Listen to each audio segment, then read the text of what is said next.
dia. Meu nome é Mariane, eu sou médica cirurgiã vascular. Trabalho um pouco mais de um ano na Clínica Albernaz. E eu vou apresentar esse artigo que é sobre a avaliação do paciente sobre as diferentes técnicas anestésicas em pós-operatório de cirurgia de varizes. É um grupo italiano e esse artigo foi publicado em 2017. Existem várias técnicas de anestesia, como anestesia geral, bloqueio de neuroeixo, anestesia loco-regional e o bloqueio de nervo periférico.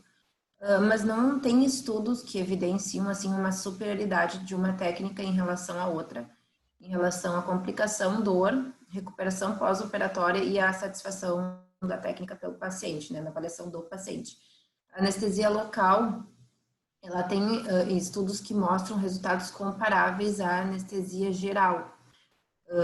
E também a anestesia loco-regional tem resultados satisfatórios comparando com a anestesia geral. A anestesia tumescente é uma forma de fazer anestesia em transoperatório de cirurgia de varizes, proposta por esse grupo, que seria com a lidocaína e a epinefrina. Ambas as drogas têm nível de segurança já avaliados, e a epinefrina, ela provoca uma depuração um pouco mais lenta da lidocaína, que aumentaria o efeito anestésico. Mas tem poucos estudos que sustentam a eficácia da anestesia local contumescente no tratamento cirúrgico clássico, que é essa safanectomia e flebectomia. E também tem falta de estudos comparativos entre técnicas. Então, o objetivo desse estudo foi avaliar os efeitos do tratamento cirúrgico da safanectomia, cirurgia tradicional e flebectomias, em relação à dor e recuperação funcional dos pacientes. Então, foi uma corte de 195 pacientes submetidos a safanectomia proximal, até o nível do joelho, mais flebectomia. Eles dividiram em dois grupos. O grupo 1, que foi submetido ou a RAC ou a anestesia loco-regional, foi 114 pacientes, e o grupo 2, que foi submetido à anestesia local com tumescência, que foi 81 pacientes. O tipo de anestesia praticada foi definida por uma preferência entre o paciente e o cirurgião. E os pacientes que foram submetidos à tumescência foi infiltrado 20 ml de lidocaína, mais 1 miligrama de adrenalina, dissolvido em solução salina e resfriada. Os pacientes que fizeram flebectomias foram infiltrados com lidocaína e naropin, e durante o stripping, a retirada, foi feito propofol só durante a retirada. E os pacientes submetidos à RAC foi com marcaína hiperbárica. Todos os pacientes foram avaliados por uma escala de dor, do que ele referia em relação ao transoperatório, alta e pós-operatório. Então, eles foram avaliados no pré, no fim da cirurgia, na alta em 30 dias de segmento. Em relação ao tempo de recuperação ambulatorial, tanto no hospital quanto em casa, ao uso de analgésicos, as complicações e o grau de satisfação em relação à técnica e se eles indicariam essa técnica para familiares. E foi feito o teste de Fischer e Q-quadrado para análise estatística. Então, vendo os dois grupos, tem uma predominância do sexo feminino, principalmente no grupo 2, que é os pacientes submetidos à anestesia local com tumescência. Em relação à classificação do CEAP, não teve diferenças estatísticas entre eles. Em relação ao IMC, teve uma predominância um pouco maior no grupo 1, em pacientes com sobrepeso ou obesidade, sendo estatisticamente significativo. Em relação à dor no intraoperatório, a imensa maioria não se reclamou de dor, mas no grupo 2, 17% referiram uma dor leve. E entre os efeitos adversos que os pacientes relataram, no grupo 1, que é o grupo da RAC ou da loco-regional, 22 relataram náuseas e vômitos, 7 hipotensão, 4 cefaleia e 3 retenção urinária. Enquanto que no grupo 2, que é os pacientes submetidos à anestesia com tumescência, só um referiu vômito no pós-operatório.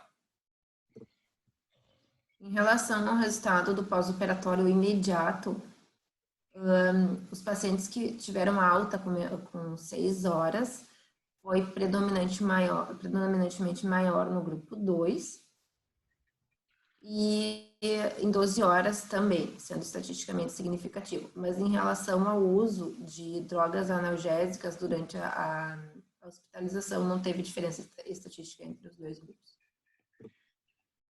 Na alta, o grupo 2, ele teve uma maior...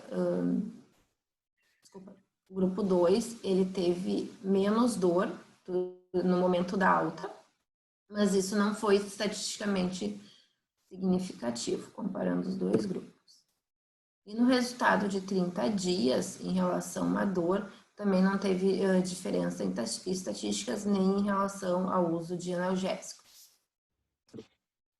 E eles foram avaliados quanto à aceitação deles aprovarem aquela técnica, se eles indicariam essa técnica a outras pessoas. Teve um predomínio de uma aceitação maior no grupo 2, que foram os pacientes submetidos à anestesia local, sendo estatisticamente significativo, e também ambos os grupos recomendariam esse tipo de anestesia, mas com uma predominância do grupo 2. Bom, a anestesia, então, tumescente, ela gera um edema ao redor da safena e das tributárias, que isso geraria uma compressão mecânica que reduz o sangramento, e associado também ao fato da adrenalina, a epinefrina, enfim, reduzir esse edema também, esse sangramento por vasoconstrição local. E sendo uma droga segura e amplamente utilizada as duas.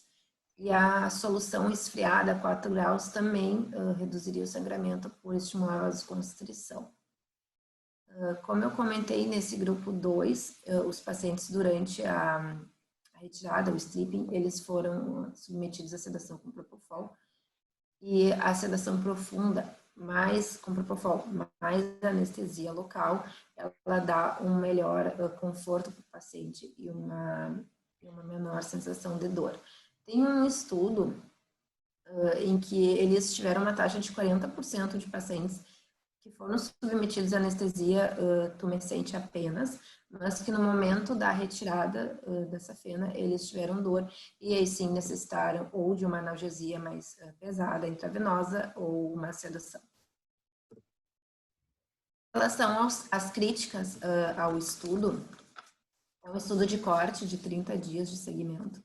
Então, a grande crítica é que não é um ensaio clínico randomizado. A gente teve um grande viés porque a escolha da técnica anestésica foi de acordo com a preferência do paciente e do cirurgião. Né? Novamente, não foi randomizado. As questões estatísticas também não foi clara, porque eles não descreveram o cálculo de tamanho amostral, nem a diferença mínima significativa esperada, baseada em outros estudos, isso não está descrito. E o tamanho amostral é pequeno, mas também a gente não tem os dados do porquê que foi esse N. E o segmento é muito curto, é 30 dias de pós-operatório também. O resultado estético não foi descrito, foi só a avaliação funcional dos pacientes. E eles sugerem, né, para seguir esse estudo através de um ajuste de análise estatística e também avaliar a questão estética, o tempo de recuperação para atividades normais de vida diária e do trabalho, e também em relação a custo não tem nenhum dado. É basicamente isso que o artigo traz para nós.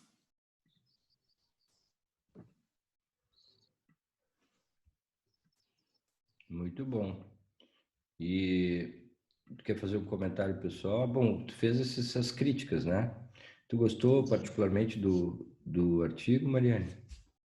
Eu gostei, achei interessante. O que tu concluiu, assim, para ti, para tua vida sobre isso?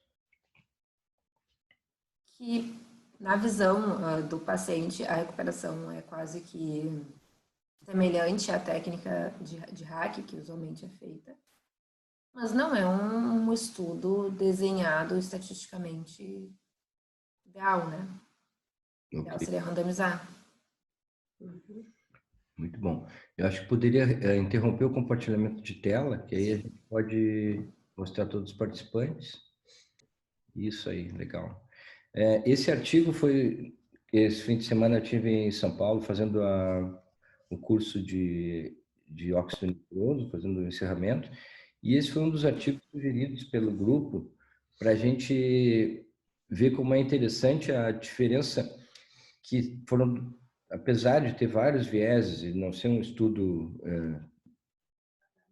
com todas as classificações, as características ideais, ele serve para mostrar o seguinte, pelo que a interpretação deles.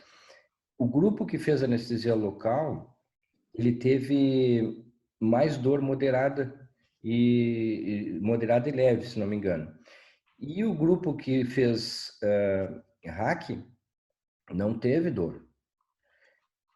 Mesmo assim, a preferência foi por anestesia local. Essa eu acho que é a única mensagem que de relevância para mim pessoalmente, porque o grupo que fez hack, que a gente tem esse costume, a gente sempre fez isso, muito mais hack do que anestesia local. Pelo menos a gente tem na nossa prática, não sei de vocês. E a gente percebe o seguinte, que os pacientes que fizeram o hack tiveram vômitos, tiveram um monte de coisas transoperatórias que o outro grupo não teve praticamente nada. Então, é uma hora de pensar assim, quando a gente está na dúvida entre escolher anestesia local e anestesia hack, por exemplo, pesar essas considerações, né? Que apesar de ter vários vieses, por exemplo, os pacientes optaram, mas eles optaram por um ou por outro. Então, até aí a gente pode aceitar isso. Mas o fato de que eles, a preferência foi significativa, né? Não sei isso, né, Mariane? Acho que teve significância nas preferências, né? No final ali. Sim, Então, eles teve um nível de satisfação adequado, quase 100% que indicaria no grupo 2, que é o grupo da... indicaria dois, né? Isso aí. Isso. E assim, a gente nem faz mais fleboextração, ainda mais com tumescência. A gente faz laser. O endolaser a gente tem feito na prática com anestesia local e a gente tem o óxido nitroso, mas mesmo assim não tem nem vontade de fazer, porque os pacientes simplesmente não sentem. O nível de dor é muito pequeno, só na hora dos botões para fazer o inicial, assim, depois não tem mais. Então, eu queria ver a opinião de você, do restante do grupo aí sobre isso. Na minha ordem aqui, Marcondes. O trabalho é muito pobre cientificamente falando, né? Ele não traz assim, o lado científico dele deixa muito a desejar, porque de cara ele tem o viés do paciente estar escolhendo, junto com o médico, o que vai fazer. Isso não, sim, ele fez um trabalho descritivo, né? Ele descreveu tantos pacientes fizeram a hack, tantos pacientes fizeram. E quando você faz descrição de lá de cá, então é muito tendencioso, é quase que não confiável o trabalho. Mas ele traz alguma coisa, porque está bem escrito, está bem colocado. Ele fez umas 3 avaliações estatísticas sobre a dor, ele não falou sobre a recuperação, que é o que a gente tanto espera, né? Mas hoje, 90% dos pacientes, se você perguntar no consultório se eles querem hack ou local, eles querem local, porque eles acham que vai recuperar mais rápido. O paciente que é o mais fácil. É igual se oferecer cirurgia ou espuma. Ele fala, não, doutor, faz a espuma, porque é só deitar ali, o senhor aplica o remédio e eu saio boa daqui. Ele não sabe todas as complicações que tem em cada método, né? Então, eu achei assim, o artigo deixa uma mensagem que a gente deve sempre pensar, você vê, nos Estados Unidos praticamente não se faz hack para fazer tratamento de cirurgia de varizes, principalmente o endolaser, que eles fazem muito lá. É tudo com sedação e anestesia local e tumescência. Então, aqui no Brasil que a gente tem essa cultura de cirurgia, os grandes serviços hoje que você frequentar no país, todo mundo está fazendo. Mais em clínica privada que o pessoal faz com anestesia local, que tem todo esse capricho. Mas o serviço grande, você vai, por exemplo, no HC em São Paulo, onde eu fiz doutorado lá no Hospital São Paulo, lá da Unifesp, é hack anestesia, não tem conversa. Você deitou, faz, nem pergunta para o paciente o que é. Então, assim, culturalmente falando, nós aprendemos, eu creio que todos aqui das residências, aprendeu a fazer, viu a hack, cirurgia de varizes sinônimo de hack. Ninguém pensava numa safenectomia sem fazer hack. Agora, hoje a gente quer traumatizar menos o paciente e tratar na clínica, cada vez mais trazer o paciente com uma cirurgia quase que ambulatorial. Então, essa onda eu creio que o artigo foi escolhido mais com esse objetivo, né, para mostrar que existe anestesia local, existe a tumescência, e isso dá um resultado realmente interessante. Quem pratica o método, como o Albernaz faz aí na clínica, tem um resultado bom, né? Agora, o artigo é muito fraco. Eu achei muito, mas por mensagem, assim, porque hoje você quer demonstrar uma técnica, você tem que fazer um randomizado, né? Não sei, eu escutei esse final de semana, não sei se foi junto com o Albernaz, mas de algum colega falando que o Ivanésio mostrou no CIS uma técnica que ele está usando, o laser com polidocanol junto. Acho que é 2 ml de polidocanol que ele injeta, não sei se antes ou depois. Não lembro se foi o Albernaz comentou. Algum colega que eu falei isso nessa semana comentou isso. Não fui eu, mas eu vi o Dr. Boné apresentou isso, que ele estava estudando isso há uns anos atrás na Associação de Flebologia, no Congresso Brasileiro. Mas depois eu não ouvi mais sobre isso. Alguém comentou comigo que no CIS agora, esse último CIS online, eu não participei, que o Ivanésio, que é uma referência nacional, é um sujeito muito competente, está desenvolvendo essa técnica. Ele descreveu lá, mostrou por certo algum número de pacientes que ele fez, o resultado.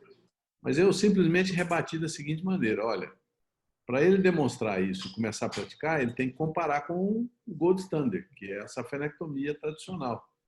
Porque se ele não comparar, ele vai ficar sempre o achismo dele em relação aos casos. Isso aqui melhora, não melhora.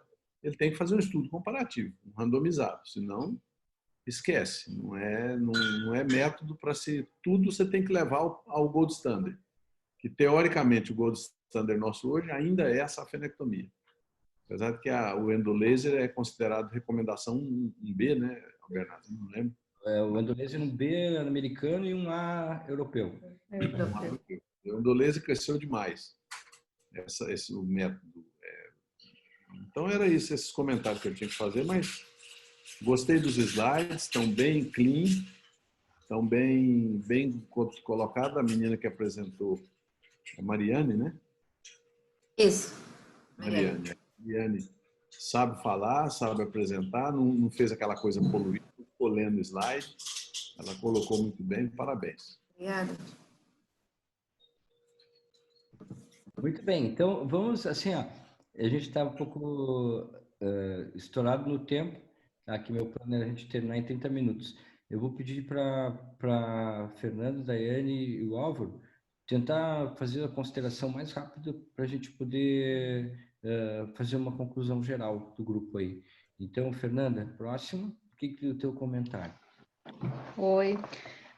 Bom, então, rapidamente, eu achei o artigo bem interessante. É claro que concordo, tem que ser feito um estudo randomizado, mas hoje, quando a gente pensa em técnicas ablativas de safena, por exemplo, endolaser em safena, tratamento estagiado no consultório, eu acho que cada vez mais nós estamos utilizando a anestesia local com tumescência. Inclusive nem se usa sedação, né? Nesse caso, nesse artigo foi utilizado porque durante o stripping, né, o paciente tinha uma sensibilidade maior, né? Mas eu acho que sim, nós aprendemos a fazer tratamento de varizes basicamente com hack anestesia, mas é uma mudança, né, de paradigma que vem se tornando cada vez mais evidente. Muito bem. Bem sintético, mas bem objetivo. Dai. Okay. Fechei o meu. Bom. Fechou não? Deu? Pronto, ajeitado. Bom, então, bom dia, pessoal. Eu acho que esse artigo, apesar de todo esse viés metodológico que ele tem, ele pelo menos traz uma mensagem para a gente pensar uma mudança de paradigma, que no nosso meio é muito comum ainda, como já foi mencionado, os procedimentos de tratamento de varizes com bloqueio, né? Com raquianestesia, com peridural. E agora, com a pandemia, a gente sentiu uma necessidade, né, de sair um pouco do ambiente hospitalar, daqui a pouco fazer tratamentos mais estagiados com anestesia local, né, sem esse bloqueio anestésico. E a gente tem percebido também na prática que o paciente fica satisfeito, que o paciente tem conforto, e também resolve o problema, né? Então, eu acho que fica essa mensagem para a gente pensar que talvez seja um viés de formação aqui no Brasil, né? Os procedimentos serem feitos com um bloqueio, né? Estados Unidos e Europa, a gente sabe que não é feito assim.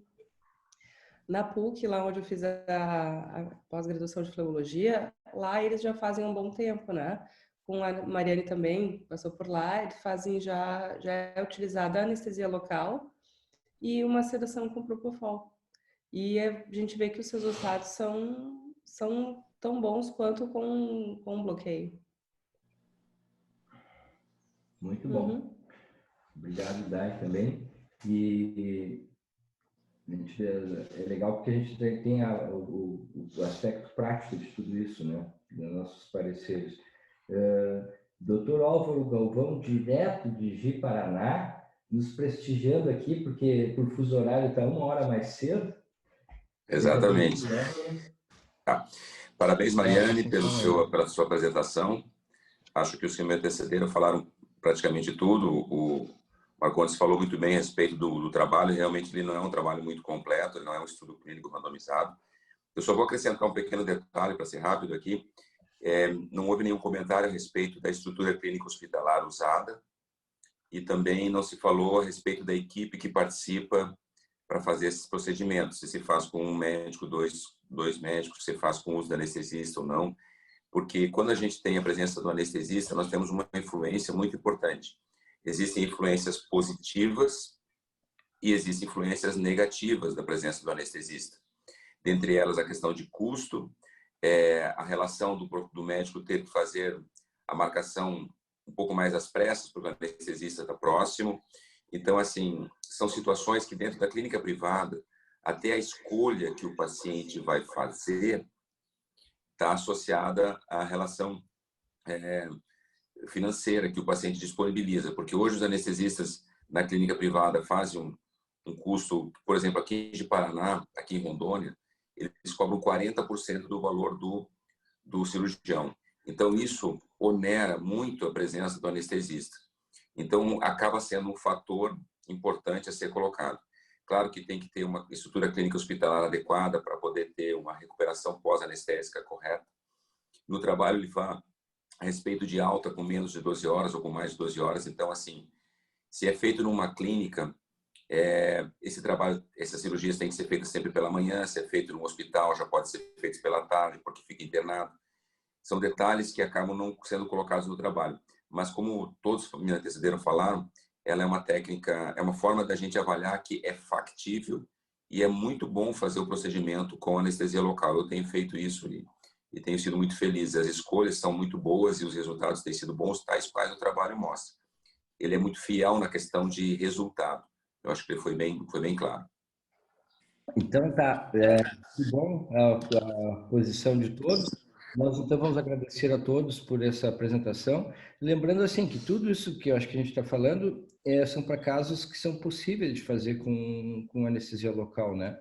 Porque a gente tem que deixar bem clara a importância para nós da especialidade dos anestesistas e quanto tem nos ajudado na nossa vida para casos mais complexos que a gente precisa e tem essa possibilidade. É isso. Tá bom, muito obrigado a todos, então.